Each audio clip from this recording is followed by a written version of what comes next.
안녕하세요. 마중무 선생님과 함께하는 국어 시간입니다. 오늘 강의 주제는 시의 운율입니다. 운율은 시를 다른 문학작품과 구별하게 만드는 큰 특징입니다. 시를 읽을 때 마치 노래하는 리듬감이 느껴지는 것은 바로 이 운율 덕분인데요. 직접 작품을 감상하면서 운율이 무엇인지에 대해서 설명해 보겠습니다. 이 시를 크게 소리내어 읽다 보면 반복되는 말들이 보입니다.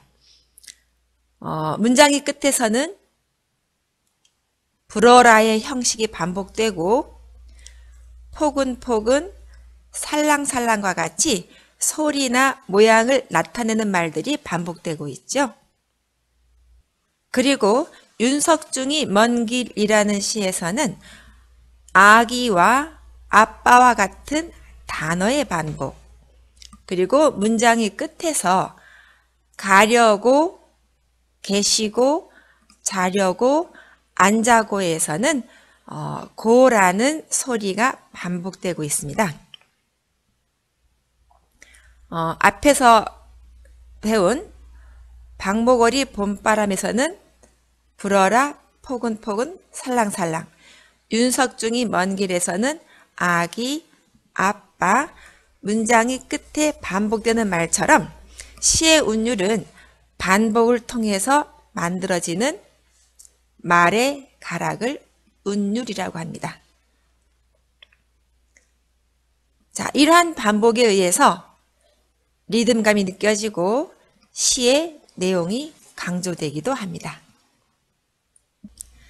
다시 한번 운율이란 무엇인지 정리해 보겠습니다. 운율이란 시를 소리내어 읽을 때 느껴지는 말의 가락, 우리는 운율이라고 합니다.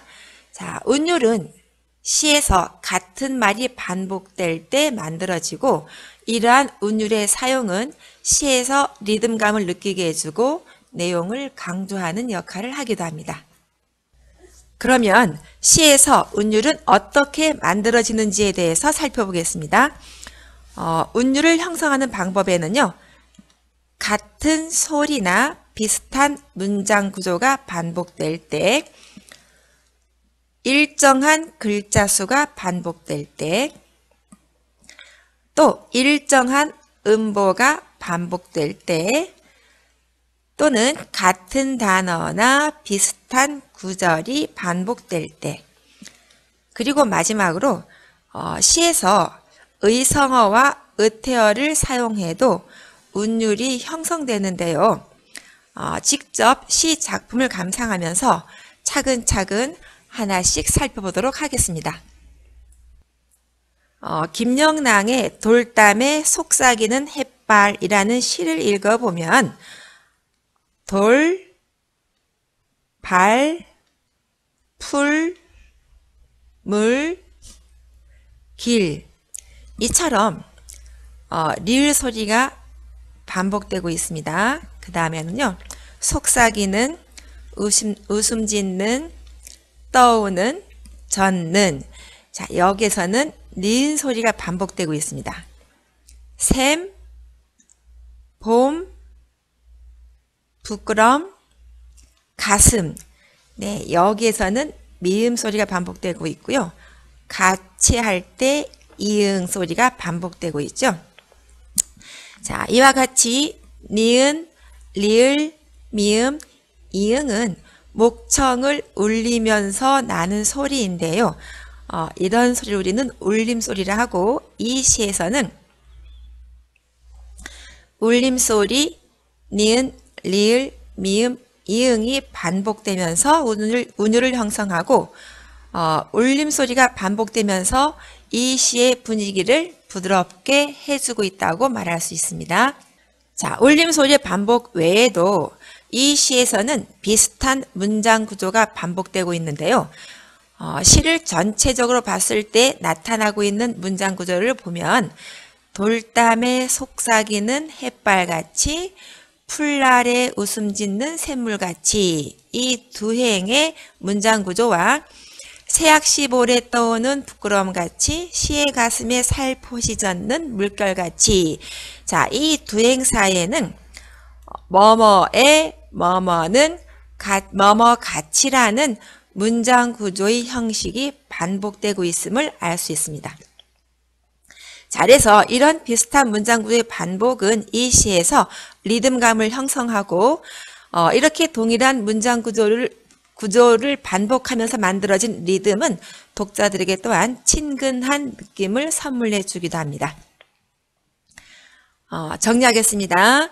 김영랑이 돌담에 속삭이는 햇발이라는 시에는 같은 소리나 비슷한 문장 구조의 반복에 의해서 운율이 만들어지고 있습니다. 자, 혹시 여러분들이 이 이외에도 반복되는 말이 더 있는지 한번 찾아보시기 바라겠습니다.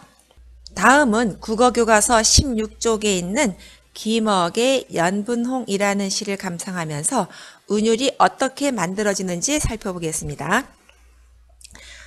이 시를 읽다 보면 봄바람 하늘하늘 넘노는 길에, 자, 이처럼 모든 행이 7글자와 5글자가 반복되고 있습니다.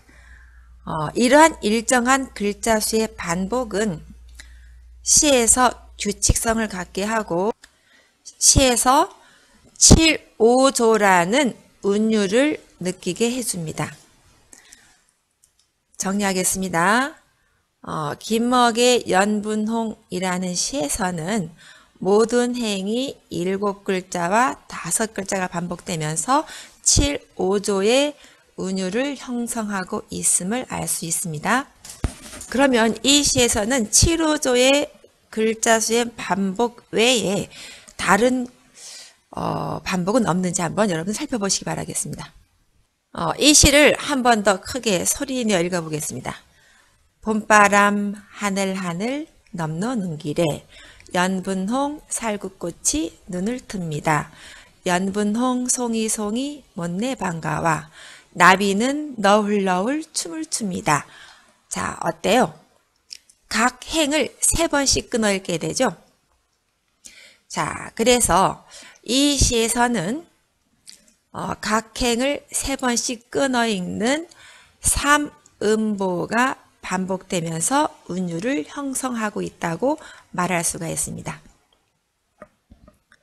다음은 국어교과서 34쪽에 있는 시 김상옥의 봉선화라는 시에 나타난 운율을 찾아보겠습니다. 이 시를 또 한번 크게 소리내어 읽어보면요. 자연스럽게 호흡의 주기를 일정하게 하여 동일한 시간을 지속시키면서 각 장을 4마디씩 끊어 읽게 됩니다. 비호자는 장독대를 고려해서 4음절이 길이만큼 길게, 반만벌어는 봉선화에 맞추어서 좀 빠르게, 이처럼 각 행을 4마디로 끊어 읽다 보면 규칙적인 리듬이 만들어집니다. 이렇게 시를 끊어 읽는 단위를 우리는 음보라 하고 음보에 따라 끊어 읽으며 만들어진 운율을 우리는 음보율이라고 합니다. 그래서 김상옥이 봉선화의 운율은 한 행마다 각 장마다 음보의 수가 4개이므로 4음보율이라고 말할 수 있습니다. 다음은 국어교과서 44쪽에 있는 시 박두진의 해라는 작품을 보면서 운율을 살펴보겠습니다. 이 시는 얼핏 보면 줄글, 즉 산문으로 쓰여졌기 때문에 시라고 생각이 들지 않겠습니다. 하지만요, 이게 시가 되는 이유는 뭘까요? 한번 여러분들 생각해 보세요. 앞에서 시는 다른 문학작품과 구별하게 만드는 가장 큰 특징이 있다고 했는데 무엇인지 기억이 납니까? 네, 운율이죠. 운율은 시를 다른 문학작품과 구별하게 만드는 가장 큰 특징 중에 하나인데요. 운율은 반복에 의해서 만들어진다는 사실을 이미 앞에서 설명했습니다. 그러면 이 시가 산문이 아니라 시가 되는 까닭을 이해할 수 있을 겁니다. 자, 그러면 이 시에서는 어떤 말들이 반복되면서 은유를 만드는지 찾아볼 수 있겠죠? 네, 보다시피 해야 수사라처럼 같은 단어나 구절이 반복되면서 은율이 만들어지고 있음을 여러분은 눈치챌 수 있어야 되겠습니다.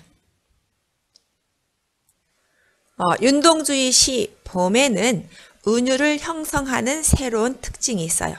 찾아볼까요? 자, 콜콜, 가릉가릉, 솔솔, 쨍쨍 등과 같이 소리나 모습을 그대로 살려 표현한 것입니다.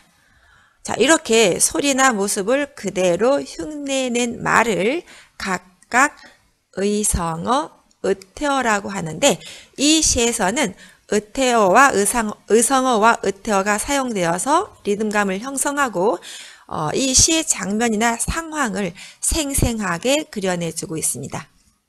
지금까지 우리는 7편의 시 작품을 감상하면서 운율이 어떻게 만들어지는지 살펴보았는데요. 이러한 운율은 시에 어떠한 영향을 주는지에 대해서 생각해 보겠습니다. 우선 운율은 반복되는 소리로 리듬감이 만들어지기 때문에 시를 읽는 맛과 흥을 느끼게 해줍니다. 그래서 우리는 산문을 읽을 때보다 훨씬 더 쉽고 즐겁게 시를 읽을 수 있게 되는 것입니다. 다음은 운율은 시의 분위기와 정서를 만들어내기도 합니다. 예를 들어서 울림소리의 반복은 시의 느낌을 부드럽게 해주고 의성어, 의태어의 사용은 귀여운 느낌을, 비슷한 문장 구조의 반복은 친근한 느낌을 주게 한다고 우리 앞에서 살펴봤던 것처럼 시의 운율은 분위기와 정서를 형성해주고 있었습니다. 마지막으로 운율은 반복되는 힘으로 주의를 끌어서 깊은 인상을 남기고 시의 의미를 강조하고 주제를 드러내주는 역할을 하기도 합니다. 네, 지금까지 학습한 내용을 다시 한번 정리해 보겠습니다. 운율이란 말의 가락, 즉 리듬을 말하고 시에서 음악성과 관련이 깊은 요소입니다. 그 다음에 운율을 형성하는 방법은요, 모두 6가지였죠. 첫 번째, 울림 소리와 같은 특정한 소리의 반복, 일정한 글자 수, 음보의 반복, 같거나 비슷한 문장 구조의 반복, 같은 단어나 시 구절의 반복, 네, 마지막으로 의성어와 의태어의 사용 등이 있었다는 것을 살펴봤습니다. 네, 오늘 학습한 작품에서 우리가 찾아보지 못했던 운율이 더 있는지 한번 짝과 함께 찾아보시길 바라면서 다음 시간에는 시의 비유에 대해서 학습하도록 하겠습니다. 학생 여러분, 오늘도 수고 많았습니다. 그럼 다음 시간에 만나요. 안녕.